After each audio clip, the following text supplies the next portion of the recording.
Bueno, entonces vamos a compartir este momento para cerrar este retiro de hoy. Y voy a comenzar con una lectura de la palabra. Y les voy a leer de la segunda epístola de San Pedro, en el capítulo 1, desde el versículo 3. La generosidad de Dios. Pues su divino poder nos ha concedido cuanto se refiere a la vida y a la piedad, mediante el conocimiento perfecto del que nos ha llamado por su propia gloria y virtud, por medio de las cuales nos han sido concedidas las preciosas y sublimes promesas, para que por ellas os hicierais partícipes de la naturaleza divina, huyendo de la corrupción que hay en el mundo por la concupiscencia. Por esta misma razón, poned el mayor empeño en añadir a vuestra fe la virtud, a la virtud el conocimiento, al conocimiento la templanza, a la templanza la paciencia activa, a la paciencia activa la piedad, a la piedad el amor fraterno, al amor fraterno la caridad. Pues estas cosas, si las tenéis en abundancia, no os dejarán inactivos ni estériles para el conocimiento perfecto de nuestro Señor Jesucristo. Quien no las tenga es ciego y corto de vista, ha echado al olvido la purificación de sus pecados pasados. Por tanto, hermanos, poned el mayor empeño en afianzar vuestra vocación y vuestra elección. Obrando así nunca caeréis, pues así se os dará amplia entrada en el reino eterno de nuestro Señor y Salvador Jesucristo. Por esto estaré siempre recordándoos estas cosas, aunque ya las sepáis y estéis firmes en la verdad que poseéis. Me parece justo, mientras me encuentro en esta tienda, estimularos con la exhortación, sabiendo que pronto tendré que dejar mi tienda, según me lo ha manifestado nuestro Señor Jesucristo. Pero pondré empeño en que en todo momento, después de mi partida, podáis recordar estas cosas. Os hemos dado a conocer el poder y la venida de nuestro Señor Jesucristo, no siguiendo fábulas ingeniosas, sino después de haber visto con nuestros propios ojos su majestad, porque recibió de Dios Padre honor y gloria cuando la sublime gloria le dirigió esta voz: Este es mi Hijo muy amado, en quien me complazco. Nosotros mismos escuchamos esta voz venida del cielo, estando con él en el monte santo. Palabra de Dios. Pues son testimonios muy poderosos el de San Pedro, ¿no? Y él, como curiosamente llama a la tienda, a su cuerpo material, ¿no? La tienda. Porque claro, una tienda es una carpa y se extiende temporalmente al peregrino, el que va en camino, va acampando, ¿no? Por eso lo llama una tienda. Es una imagen muy bonita, porque San Pedro nos enseña con claridad sobre esa transitoriedad de la vida y con esa sabiduría tan grande que él tiene como la roca donde Jesús edifica su iglesia y quien tiene las llaves de la iglesia, pues esa sabiduría que se presenta en esas cartas tan cortas de San Pedro, se tomaría una vida entera compenetrarse uno con las cartas de San Pedro, porque es de una sabiduría increíble. Cada que uno las lee son nuevas, y bueno, eso pasa con la palabra de Dios siempre. Entonces vamos a hablar sobre eso que él habla de la enmienda, la reparación de los pecados. Él dice y advierte que no se nos vaya a olvidar la purificación de esos pecados que ya cometimos. Estamos hablando de gente que ya camina con Dios, que se ha confesado, que se ha arrepentido y que ya está caminando en la enmienda, en la reparación. Porque cuando nosotros ya decidimos caminar con Dios y pertenecerle a Él y buscar cómo obedecerle todos los días, obviamente sabemos que esa es una lucha, porque estamos enfrentados a esta carne rebelde nuestra, estamos enfrentados a las propuestas del mundo permanentes, estamos enfrentados a las flaquezas de nuestra carne, que se presentan por medio de unos ataques muy grandes del demonio que respira por dentro de nuestras heridas. Pero cuando nosotros ya somos personas que vivimos una vida sacramental y estamos con frecuencia confesándonos, nos estamos fortaleciendo con la Eucaristía, estamos viviendo una vida de oración, no perdemos oportunidad de las obras buenas para poder contribuir no solamente en las obras buenas para el beneficio de nuestra reparación y enmienda, sino para glorificar a Dios con ellas y para ayudarle al prójimo, porque de eso se trata. Tiene que tener todos esos beneficios y tiene que cubrir todas esas áreas. Por lo tanto, dice el apóstol Santiago al final de su carta, que es una carta corta, pero también que es un universo de sabiduría, esa cartica de San Santiago. Dice: la forma más rápida de reparar tus pecados es llevarle a Dios a la gente. ¿Sí?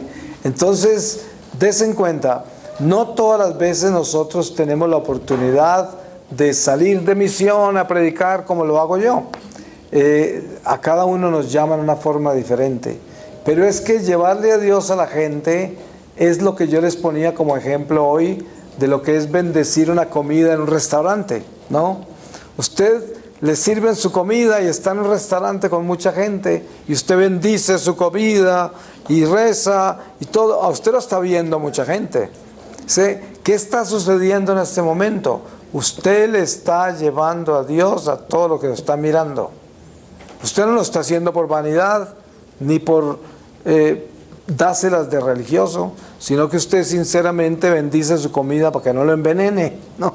Es decir, usted está en obediencia. Ustedes saben lo que el Señor nos ha enseñado de eso. La iglesia exorciza la sal, exorciza el agua y la convierte en sacramental. Pero des en cuenta, lo que hace el sacerdote cuando bendice el agua y la sal, que son criaturas inferiores, es sacarles el espíritu de la naturaleza, ¿sí? Entonces, cuando nosotros tenemos la comida servida, pues ¿qué hacemos cuando la bendecimos? Le sacamos el espíritu de la naturaleza, lo que quiere decir que cualquier cosa que haya ahí, que no sea para el bien nuestro, de nuestra salud, con la bendición queda exorcizada la comida. Entonces, por eso es demasiado importante bendecir ese chicharrón, como decía. Por eso un santo, sí. Por eso un santo que le sirvieron veneno a San Benito, sí, claro. ¿Y a cuántos trataron? A San Antonio Padre lo trataron de envenenar también. Y la palabra de Dios ayer en el día de San Pablo decía: ni el veneno los tocará. No sé, a los hijos fieles a Dios, ni el veneno les entrará. ¿Pero por qué? Porque el Hijo de Dios obediente al curso de la vida, como por ejemplo, nunca se olvida de agradecer a Dios y bendecir todo lo que recibe. Bendice el nuevo día, bendice el día que ya pasó, bendice sus alimentos, bendice su vestido, bendice su salud, bendice su enfermedad, bendice la abundancia y la escasez, todo lo bendice. Y por eso camina con Dios. Así es que nosotros tenemos que estar conscientes de que como nosotros somos pecadores y estamos constantemente reconciliándonos con Dios, tenemos una cuenta pendiente, la cuenta de la enmienda. Y por eso las indulgencias que la Iglesia ofrece, que es un don de Dios para ayudarle a las almas en este destierro, unas son de efecto temporal, otras de efecto unas son indulgencias plenarias, y otras son que nos dan a nosotros días o años. Por ejemplo, a veces rezo una oración, esta oración le concede 40 días. ¿Ustedes saben ese tiempo dónde se cuenta? En el purgatorio, sí. Así de que, ¿por qué razón esas cuentas tienen que ver con tiempo cuando el alma no está en el tiempo en el purgatorio? Muy sencillo, porque el alma del purgatorio está resolviendo la vida terrenal que estaba en el tiempo. ¿Sí se da cuenta? Por eso el tiempo de las indulgencias se aplica al tiempo que el alma está purgando. ¿Ah? Entonces, esas indulgencias, cuando uno ve que son 40 días, o 100 días, o 1000 días, o 3 años, o plenarias, entonces uno sabe exactamente qué es lo que ofrece. Pero hay que tener en cuenta esto. Nosotros escuchamos de las indulgencias plenarias. Las indulgencias plenarias es un regalo inmenso que Dios ha dado a través de Pedro, porque eso nos lo trae un papa a la iglesia. Porque el papa tiene las llaves, puede atar y desatar. Entonces las indulgencias plenarias desatan, y la iglesia tiene el poder de hacer eso por medio de la silla de Pedro. ¿Qué sucede? Que las condiciones de las indulgencias plenarias son un perfecto acto de contrición. Orar por el Papa, por las intenciones del Santo Padre, y confesarse, comulgar. Esas son las condiciones. Pero hay algo que la mayoría de los fieles no ponen cuidado, y es que no revisan bien qué es un acto de contrición perfecto. Porque ahí es donde está el secreto. Si no hay un acto de contrición perfecto, no hay indulgencia concedida. ¿Cómo es un acto de contrición perfecto? Esto es algo que yo aprendí con mucho dolor, porque cuando lo descubrí me di cuenta que ninguna de las indulgencias plenarias que yo había ofrecido se habían cumplido, porque nunca había hecho un acto de contrición perfecto. ¿Y qué sucede? Esto es lo que sucede. Un acto de contrición perfecto es cuando usted primero hace una revisión de su corazón y busca sus pecados, obviamente, ¿no? Pero lo otro es asegurarse de que usted se arrodilla y le dice a Dios: Señor, yo me arrepiento y reconozco que mis pecados me pueden causar mi condenación eterna, que te he ofendido al prójimo y he atentado contra mi salvación. Yo te prometo, Señor, mejor morir que pecar. No quiero el pecado en mi vida, renuncio a él para siempre. Ese es un acto de contrición perfecto. Pero usted tiene que estar convencido de lo que está haciendo. Eso tiene que ser sincero. Usted tiene que sentirlo desde el fondo de su alma. Sentir que eso es lo que quiere. Eso no es nada diferente a lo que les dije yo antes con relación a la santidad. ¿Se acuerdan de pedir la santidad y lo difícil que es y cómo la naturaleza nuestra se revela y como que no quiere hacerlo? Pues igual pasa con el acto de contrición, porque cuando uno dice prefiero morir que pecar, toda nuestra naturaleza humana dice: ¿estás loco? ¿No? Sí. ¿Cómo te atreves a hacer eso? Si ya perdiste los cabales. Eso es fanatismo ya. No, pero si no hay eso, no hay indulgencia plenaria. Ustedes saben que uno después de eso puede caer en pecado, pero lo importante es que usted nunca vaya a caer en pecado voluntariamente. Ustedes saben que cuando el pecador cae en pecado en medio de una lucha contra la tentación, ese es un soldado caído, herido, que se levanta a curarse, a sanarse con la reconciliación, con la confesión. Pero ustedes saben cómo es luchar contra una tentación, ¿no es verdad? Sí. Uno sabe, por ejemplo, usted tiene un problema de salud y usted sabe que usted no puede comer ciertas cosas y no puede hacer ciertas cosas. Entonces la tentación lo lleva a hacerlas y sabe que eso le va a hacer daño. Entonces usted empieza a pelear contra eso y pelea contra eso, y es una tentación. Y hay veces que uno pierde, Pero mientras que usted ha luchado y se ha impuesto y haya tratado y haya hecho, pero no con la malicia que hay a veces con eso. Sí, yo no voy a comerme eso, ay, pero no me la voy a comer, ¿no? Sino que esa no es una lucha, ahí no hay ninguna lucha. Si yo estoy hablando de una lucha de verdad, que uno está tratando de hacer lo correcto y a veces no lo logra, pero está tratando y luchando por no hacerlo. Esa es una lucha sincera. O sea, con eso no invalidó el acto de contrición perfecto que hizo, no lo invalidó. Lo invalida si voluntariamente cae en el pecado. Ustedes saben cómo es caer voluntariamente en el pecado. Es no hacer ningún esfuerzo y caer en el pecado, simplemente.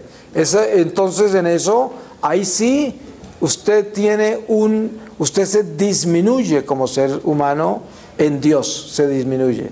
Por eso se dice que el pecador disminuye la iglesia y el justo la aumenta, ¿sí? Entonces, la reparación del pecado comienza con un acto de enmienda, un acto, ¿no? Uno tiene que tener la conciencia puesta en que quiere asegurarse de limpiar su corazón de todas las huellas que ha dejado el pecado y de sufrir el dolor de todo el mal que ha hecho uno con el pecado al prójimo y de sufrir el dolor de todas las ofensas que le ha hecho a Dios. Y cada día compenetrarse más con ese sentimiento. ¿Por qué? Porque todo pecado que uno no llegue a recrear el dolor que debe causar, lo tiene que vivir en el purgatorio. ¿Sí? Porque o le duele acá o le duele allá, ¿no? Entonces hay que pedirle la gracia a Dios de que nos duela acá. Pónganse a pensar en esto. Miren cómo somos de rebeldes. Usted revisa todas sus confesiones y piense cuántas veces ha salido de ese confesionario destruido de dolor. Y se dará cuenta que eso es muy poco, y si es que a lo mejor nunca. ¿Por qué? Porque no hay un verdadero acto de contrición, no hay un arrepentimiento tan sincero que lo lleve al dolor del pecado, que lo lleve a odiar, a detestar el pecado y a estar consciente de las consecuencias del pecado y del mal que ha hecho y de la ofensa que hizo y de todo lo que no debía hacer que hizo. Eso debe crecer cada día más, y por eso antes de nosotros partir de esta tienda, como la llama San Pedro, debemos implorarle a Dios que nos dé dolor del pecado, que nos dé conciencia de nuestro pecado, que podamos estar conscientes de lo grave que es, de que entendamos cómo es de grave. Y porque cuando la gente lee pecado mortal, entonces no todas las veces ese pecado se toma como si fuera de muerte, sino que hay un pecado mortal. No, es que el pecado mortal es el más grave, es muy grave. Ese pecado ha ofendido gravemente a Dios, le ha puesto nuestra alma en peligro de condenación, le ha hecho daño a toda la iglesia, al prójimo, a la humanidad. Es trascendentalmente grave, y por eso uno debe entender lo grave que es. Entonces, que Dios nos dé la gracia de que durante esta vida, antes de partir, nosotros seamos conscientes de la realidad del pecado en nuestra vida y de la necesidad que tenemos de enmendarlo, de repararlo en vida. La reparación más grande del pecado es nuestro verdadero arrepentimiento, y hay que tener cuidado. No se puede confundir el arrepentimiento con la culpa, porque la culpa es un defecto. La culpa es no confiar en la misericordia de Dios, y eso es tentar a Dios, porque es como Dios me perdonó, pero no me siento perdonado. Ustedes han escuchado mucho eso. Hay gente que dice eso: ay, yo no sé por qué salgo de la confesión y no me siento perdonado. Pues ¿por qué? Porque no confía en Dios. Por eso es, porque entonces si no cree que el sacerdote levantó esa mano y en nombre de la iglesia lo absolvió, entonces ¿en qué anda? ¿Cómo así que no se siente perdonado? O es un escrúpulo, que es un vicio, o es un defecto en sus virtudes, ¿no? Que no está confiando en Dios. Entonces, por eso, uno debe nunca tener culpa. La culpa viene del diablo. El diablo nos hace sentir culpables. Ustedes se dan cuenta, la gente cuando no tiene amor y ha tenido algún conflicto con uno, ¿qué hace con uno? Lo hace sentir culpable, ¿no? Cuando el matrimonio anda mal y la mujer o el hombre pierden el amor del otro, lo hacen sentir culpable por todo lo que ha hecho que no fue bueno. Le traen eso para castigarlo. Eso es culpa, ¿no? Eso viene del diablo, eso no es de Dios. Eso no tiene amor. Pero el remordimiento, eso sí es de Dios. A uno le debe doler lo que hizo. Eso sí lo debe tener uno. Uno debe tener arrepentimiento, estar con remordimiento y darse cuenta de la gravedad de lo que hizo. Eso es lo más importante para comenzar una vida de enmienda, de reparación. Y ya sabemos lo que contiene todo este cuerpo que forma la reparación, como por ejemplo las obras buenas, las obras del amor. Como les decía antes, las misiones, la iglesia, todo eso repara. Usted cuando se vincula al movimiento de la palabra, para que la palabra sea llevada a todo el mundo, para que la fe sea transmitida, para que usted sea testimonio de Dios donde vaya, para que usted sea un testigo vivo de su fe. Eso es lo que repara. Porque el Señor, cada que usted testifica por Él, está borrando pecados así por cantidades. Porque cuando usted testifica por Él, está presentando a Dios. O sea, le está llevando a Dios a la gente. Sí, como en una oportunidad estaba yo en un colegio de bachillerato y eran de los grados primarios, ¿no? Como así por decir sexto, séptimo, y los jóvenes que estaban ahí esperando para que yo hablara, estábamos todos esperando que llegara un profesor a introducirme, pero entre tanto había unas vulgaridades, entre ellos la cosa más espantosa, era un colegio católico. Entonces, cuando yo empecé a hablar, lo primero que dije yo fue, bueno, lo primero que voy a hacer es denunciar algo horrible que pasa acá. Y es la vulgaridad de ustedes. Tienen un vocabulario que parece de los infiernos. Todos miraban así. Y el profesor dice, ¿quién estaba hablando así? Y yo dije, un momento, yo no vine a acusar a nadie acá. Solamente estoy exhortando de que debemos cambiar nuestro vocabulario. Y empecé a enseñarles de que cuando uno habla vulgar, ahuyenta la gracia, los ángeles de Dios. Cuando uno dice vulgaridades, no queda un solo ángel de Dios en el vecindario. Ellos se espantan con eso, se espantan. Entonces, ¿quiere usted poner a correr su ángel de la guardia? Pues, póngase usted a decir vulgaridades. Eso no se debe permitir, porque dicen, ¿de qué está hecho el corazón?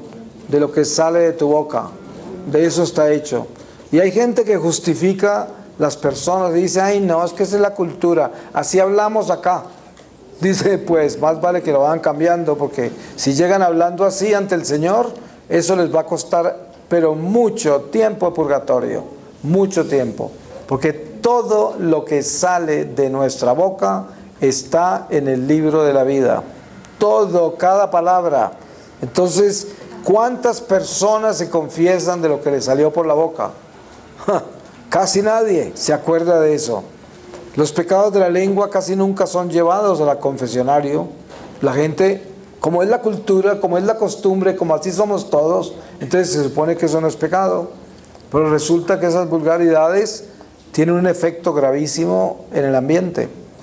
Y es más, miren lo que sucede. Resulta que la vida nuestra queda plasmada por todos los lugares donde pasamos en la vida terrenal. Queda plasmada. Hasta el punto que muchos santos pueden leer los espacios. ¿Sí? Leen, oyen conversaciones que se dieron en esta habitación o en este lugar, aunque este lugar lo hayan tumbado, vuelto a construir, todo, estoy hablando desde un plano espiritual, no material. Entonces la vida de las personas queda plasmada en la tierra en todo lo que hicieron, todo. Por eso cuando el alma está en presencia del Señor, en un instante ve toda su vida, porque eso no se borró. ¿Ustedes han visto cómo funciona el mundo digital? Lo que usted sube a internet nunca se borra. Aparentemente uno lo borra, ¿no? Que se borró, pero eso nunca se desaparece. Eso está en internet. Pero eso paralelamente, porque la policía, por ejemplo, una persona, un criminal puede cometer crímenes por internet y borrar todo eso, pero cuando la policía llega a investigar, se mete adentro del internet y lo saca de donde está, lo descubre, ¿no? Eso sucede con nuestra vida terrenal, es como si estuviera en el internet de Dios, ¿sí? Nosotros llegamos ahí, ahí está todo, y todos nuestros pasos en la tierra están marcados, todo lo que dijo, todo está marcado, todo. Por eso es que las almas se manifiestan a veces en espacios y en lugares, aunque no están en el tiempo ni en el espacio, pero están en sus pasos.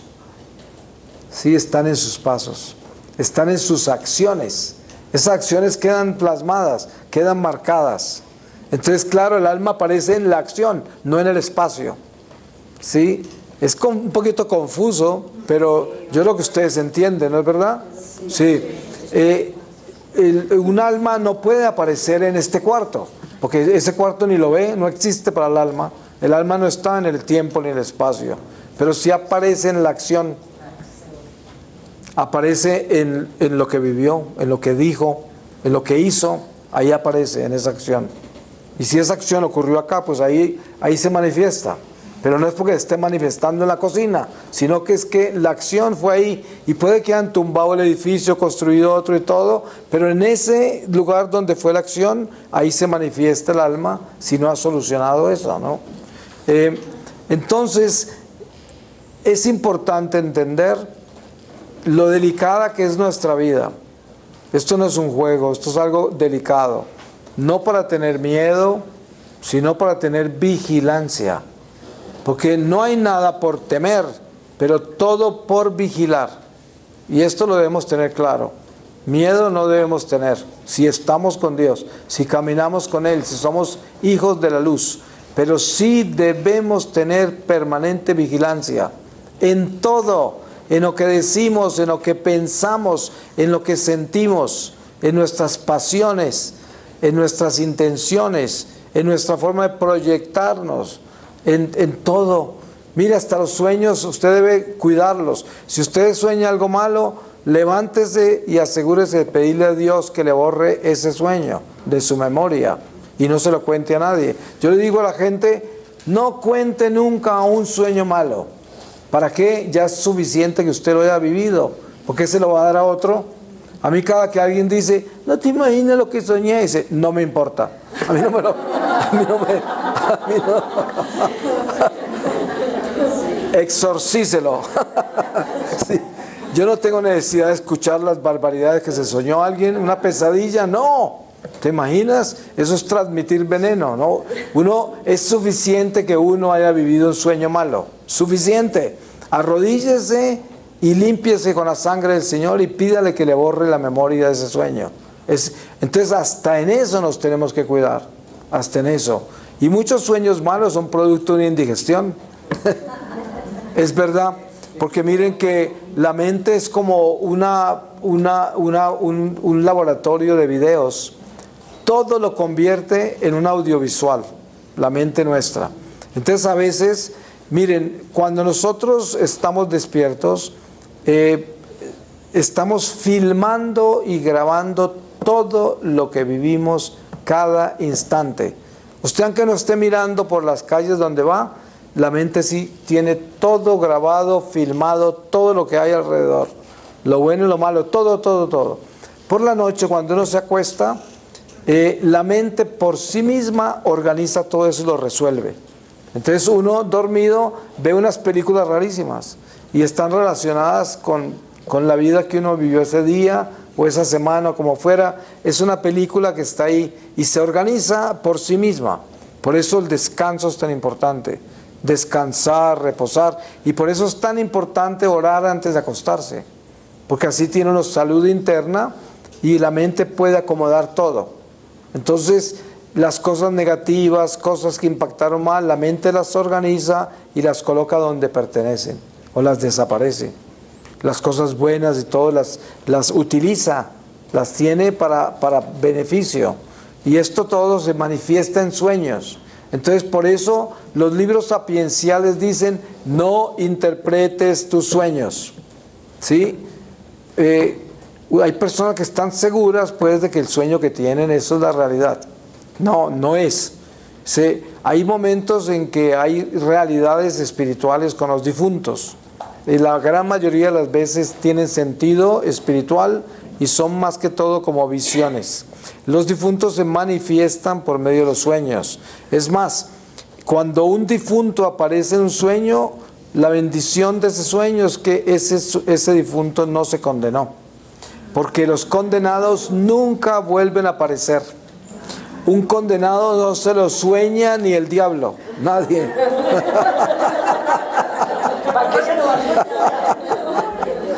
Sí, o sea que, pero si un difunto aparece en sueños, dele gracias a Dios, porque ese difunto se salvó. Ahora, si aparece con mucha luz, no se dé por aludido que es que está en el cielo, no necesariamente. Entonces, en eso, no se ponga a trabajar en eso. Simplemente lo primero que hace es orar por esa persona y darle gracias a Dios que no se condenó. Eso sí es increíble, pero ahí termina todo, ¿no? No se puede meter en más, no se puede poner a jugar con eso y a darle interpretaciones raras y nada de eso, y a llevar mensajes a ninguna parte, nada. Eso ahí lo deja quieto. Entonces, pero lo demás, los sueños son una película de nuestra vida diaria, es lo que es. Ahora, hay visiones. San José vivió su responsabilidad con el Mesías por medio de sueños que el ángel le traía. A la Virgen se le aparecía el ángel directamente, así, estando despierta, pero a San José se le aparecía en sueños. Entonces, hay que tener mucho cuidado con todo, incluso nuestros sueños, ¿no? Hay que tener mucho cuidado con la vida sobrenatural, porque el demonio es muy astuto y él nos juega muchas cosas, sobre todo espejismos, psicosis de todos los niveles. Hay muchos efectos en nuestra vida por razones prácticamente orgánicas, psíquicas, emocionales, que producen experiencias, ¿no? Experiencias. Y uno nunca puede confiarse en eso. Por eso la iglesia siempre dice, cuando tú tengas alguna experiencia de orden que no es natural, tienes que llevarla a la iglesia. Y la iglesia es la única que lo puede administrar. Y la iglesia lo pone en estudio. Y de acuerdo al tiempo y la perseverancia de esas experiencias, la iglesia va dirigiendo a la persona que la está viviendo. Por eso es que nunca se puede confiar en un vidente, en un profeta, en alguien que no está dirigido por la iglesia. Porque entonces es una carta suelta que puede convertirse en un parlante del diablo. Porque entonces el diablo sabe que la iglesia no está ahí, no está dirigiendo, no está orientando, entonces aparece con cualquier tipo de barbaridad. Por eso hay tanto mensaje raro por ahí. Y mucho mensaje inclinando a la gente a desobedecer la iglesia, que son los peores mensajes que hay. Ustedes saben, cuando usted lee un mensaje que lo esté enseñando a desobedecer la iglesia, póngale la firma que eso viene del diablo. Porque si no está en obediencia con la iglesia, está en obediencia con el diablo. Que no hay sino dos caminos, o está o no está. Y la prueba de Dios es que la iglesia es el cuerpo místico de Jesucristo. Y así está revelado en la palabra. En la misma palabra, en el Evangelio dice, la iglesia del Señor es el cuerpo místico de Jesucristo. San Pablo dice, en mí se terminan de completar los dolores que faltan por completarse de la pasión del cuerpo místico del Señor, que es la iglesia. Entonces, por eso el mismo San Pablo revela la iglesia de Dios como el templo de Dios, como aquella madre de las almas a quien le debemos obedecer en la tierra. Pero mire cuánta gente cae en la trampa de desobedecerle a la iglesia. Son millones de católicos que se consideran católicos y no le obedecen a la iglesia. Entonces es una trampa. En eso no podemos creer, no se les puede tocar ni la ropa. Así es. Y San Juan dice eso, no les toques ni la ropa. Porque es que la enmienda, la reparación del pecado, tan solo se puede lograr si nosotros entendemos lo que Jesucristo nos ha revelado. Porque si no, ¿cómo lo vamos a reparar? O sea, si usted para reparar pecados, lo primero que tiene que hacer es doblegar la soberbia, el orgullo, el creer que usted sabe. Ustedes saben que el final de una persona en su crecimiento espiritual es cuando cree que sabe. Porque sabe qué le pasa a la persona, deja de aprender.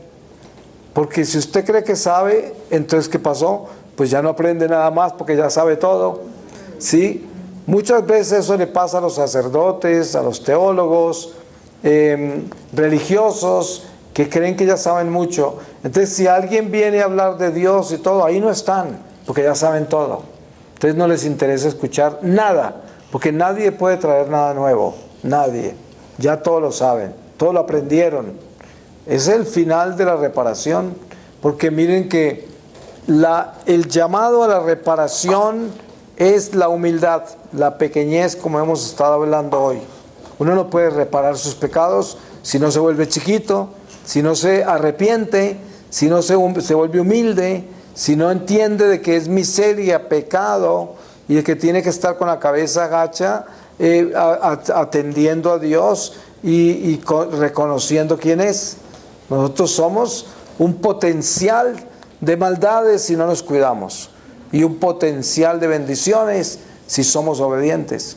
Entonces uno tiene que estar seguro de qué es lo que está haciendo. Pero la noticia mejor del Evangelio es: todos los pecados que hemos cometido los podemos reparar en vida, en vida.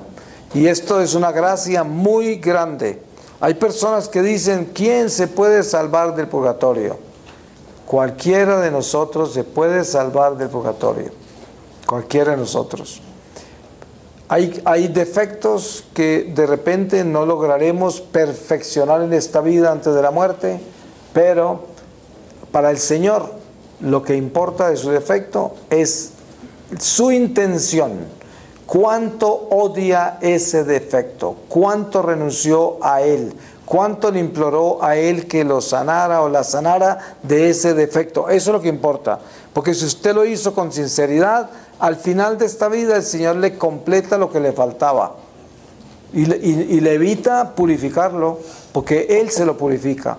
Eso se llama redención. Eso es Jesucristo, precisamente. Entonces, el trabajo no necesariamente va a mostrar que nosotros vamos a alcanzar esa plenitud de la santidad o la perfección en vida. Pero lo que sí es que el Señor nos mide a nosotros por la intención del corazón. Ahí nos mide. Entonces, asegúrese que lo que usted desea en su vida más es reparar los pecados perdonados y al mismo tiempo superar sus defectos, sus debilidades, su miseria, todo eso que atenta contra sus virtudes. Pues voy a pedirle al Señor su palabra. Y les leo a ustedes del Evangelio según San Juan, capítulo 16, desde el versículo 16.